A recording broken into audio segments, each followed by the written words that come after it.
मौलाना ईसा बंदे इलाही नक्शबंदी के बयानात सुनने के लिए अभी सब्सक्राइब करें ईसा बंदे इलाही ऑफिशियल।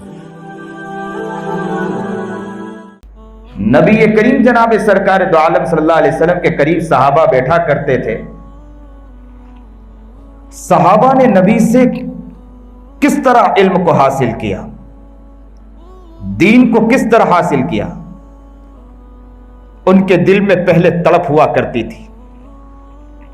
वो कसरत से इस्तगफार पढ़ के बैठा करते थे कि अल्लाह माफ कर दे हमारी जिंदगी को। और दूसरे नंबर पर तवज्जो के साथ सहाबा बैठा करते थे, बहुत ही तवज्जो के साथ कि मोहम्मद अरबी जनाब सरकार दो आलम सल्लल्लाहु अलैहि वसल्लम जो गुफ्तगू फरमा रहे हैं, एक एक लफ्ज को सुनते थे और कहा करते थे कि आमन्ना व सद्दकना, हम आपकी बात पर ईमान लाएं और आपकी बात को सच जाना। बाज लोगों का मिजाज है कि मामूलात करते रहें, बातों का सुनने का मिजाज नहीं है। किसी कहने वाले ने, बड़े अल्लाह वाले ने बहुत पते की बात लिखी कि पहले इस्माऊ है कि सुना जाए, उसके बाद अमलू है अमल किया जाए। जब सुनना ही नहीं होगा तो अमल कैसे होगा, अमल में जान कैसे आएगी, अमल में तड़प कैसे पैदा होगी। जब किसी अल्लाह वालों से बैठकर सुनोगे तो अमल में जान पैदा होगी।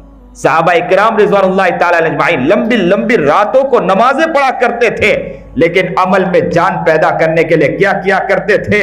नबी करीम जनाब सरकार दो आलम सल्लल्लाहु अलैहि वसल्लम की मजलिस में हाजिर होकर और इतनी मोहब्बत के साथ, तवज्जो के साथ बातों को सुना करते थे। और यहां बात को सुनी, यहां से निकालना नहीं बल्कि दिल में उतार कर जिंदगी को गांठ बांध के निकालना और कहना कि जो कहा है करके दिखाएंगे इंशाअल्लाह। और उन्होंने करके दिखाया, दुनिया पर उन्होंने राज किया है। और याद रखो, जहां भी गए हैं लोग उनके कदमों के नीचे झुके।